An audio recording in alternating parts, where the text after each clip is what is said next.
JT Top News supported by SK Seth Jewelers Logistic Partner BBC Logistics।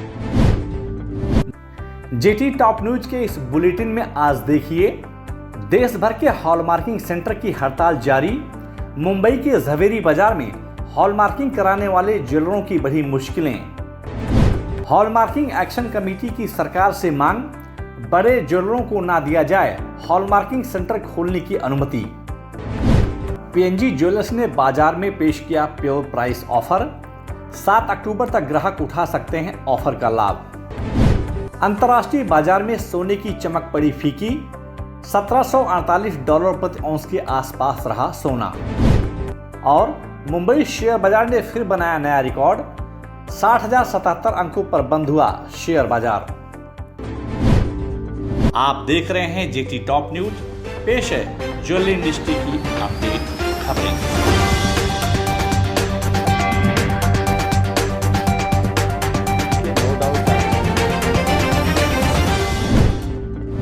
केंद्र सरकार द्वारा hallmarking अनिवार्य किए जाने के बाद से हॉलमार्किंग सेंटर की चुनौतियां और जिम्मेदारियां काफी बढ़ गई हैं। इन्हीं जिम्मेदारियों को देखते हुए हॉलमार्किंग एक्शन कमेटी ने अपनी विभिन्न मांगों को लेकर 28 सितंबर यानी आज मंगलवार को एक दिन की सांकेतिक हड़ताल पर चले गए हैं। हॉलमार्किंग सेंटर के हड़ताल पर जाने से देश भर के हॉलमार्किंग सेंटर पर कामकाज काफी प्रभावित हो रहा है।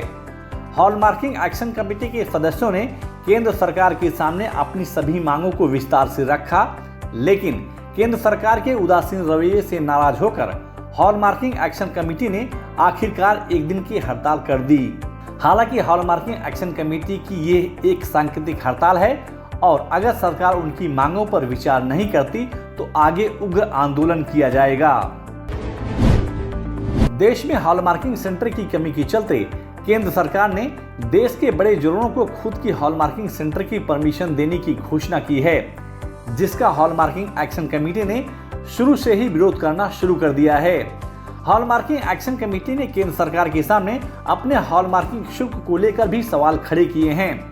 हॉलमार्किंग एक्शन कमेटी ने अपनी मांग को रखते हुए कहा है कि सरकार को कम से कम 60 रुपए प्रति पीस हॉलमार्किंग चार्ज रखना पड़ेगा, वरना सेंटर को काफी नुकसान उठाना पड़ रहा है। पीएनजी ज्वेलर्स ने प्रतिपक्ष को ध्यान में रखते हुए प्योर प्राइस ऑफर को बाजार में पेश किया है। पीएनजी ज्वेलर्स द्वारा दी गई जानकारी के अनुसार यह ऑफर 20 सितंबर से 7 अक्टूबर 2021 तक ग्राहकों के लिए उपलब्ध रहेगी। इसके अलावा कंपनी ने ग्राहकों को यह सुविधा भी दी है कि प्रतिपक्ष में बुक किए गए सोने को वह नवरात्र और दीपावली की ज्वेलरी खरीदारी में शिफ्ट करा सकते हैं। ज्वेलरी क्षेत्र की प्रमुख कंपनी कल्याण ज्वेलर्स ने घोषणा की है कि वह मुंबई में अपने 2 नए शोरूम को खोलने की योजना बनाई है। कंपनी द्वारा दी गई जानकारी के अनुसार कंपनी मुंबई के माटुंगा और लोअर परेल में अपनी नई शाखा जल्द ही खोलने जा रही है। गौरतलब है कि मुंबई शहर में इन 2 नए शोरूम के खुल जाने से कल्याण ज्वेलर्स की महाराष्ट्र में कुल 11 शोरूम हो जाएंगे। कारोबारी सप्ताह के पहले दिन यानी सोमवार को अंतर्राष्ट्रीय बाजार में गोल्ड स्पॉट की कीमत में गिरावट देखी गई। दिन भर की ट्रेडिंग के दरमियान गोल्ड स्पॉट की कीमत में करीब $2 प्रति औंस तक की गिरावट देखने को मिली। पूरे दिन भर के कारोबार के बीच गोल्ड स्पॉट की कीमत $1748 प्रति औंस के आसपास कारोबार करता हुआ दिखाई दिया। बाजार के जानकारों के अनुसार आने वाले दिनों में सोने के दाम में बढ़त देखी जा सकती है। अंतर्राष्ट्रीय बाजार की गतिविधियों को देखते हुए मुंबई, दिल्ली, कोलकाता और चेन्नई के सराफा बाजार में सोमवार को सोने और चांदी की मांग में नरमी देखने को मिली। स्थानीय बाजार में सोने और चांदी के दामों में अस्थिरता के बीच मुंबई सराफा बाजार में शुद्ध सोने के दाम 53 रुपए प्रति 10 ग्राम की गिरावट के साथ 45,942 रुपए के स्तर पर कारोबार करता दिखा, जबकि शुद्ध चांदी 392 रुपए प्रति किलो की बढ़त के साथ 60,347 रुपए के स्तर पर कारोबार करता हुआ दिखाई दिया। बाजार के जानकारों के अनुसार आने वाले दिनों में सोने और चांदी के दाम में बढ़त देखी जा सकती है। कारोबारी सप्ताह के पहले दिन यानी सोमवार को मुंबई शेयर बाजार में जबरदस्त खरीदारी का माहौल दिखा। सुबह मुंबई शेयर बाजार की शुरुआत सकारात्मक हुई। बाजार खुलते ही घरेलू और विदेशी संस्थागत निवेशकों ने बाजार में चौतरफा खरीदारी करनी शुरू कर दी, जिसके चलते सेंसेक्स और निफ्टी में लगातार बढ़त देखने को मिली। लेकिन दोपहर बाद निवेशकों ने ऑटो, बैंकिंग, आईटी, फार्मा और ऑयल कंपनियों के शेयरों में मुनाफा वसूली करनी शुरू कर दी।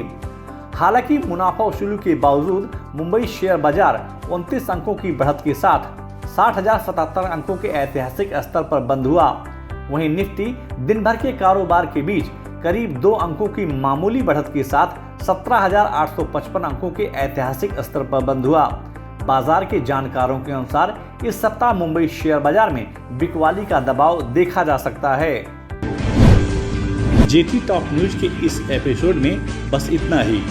आपको यह न्यूज कैसी लगी और आपके क्या सुझाव हैं, हमें कमेंट बॉक्स में जाकर शेयर जरूर करें। और अगर अभी तक आपने जेटी टॉप न्यूज को सब्सक्राइब नहीं किया तो आप तुरंत सब्सक्राइब, लाइक और शेयर जरूर करें, जिससे आप तक ज्वेलरी इंडस्ट्री की अपडेट खबरें पहुंचती रहें।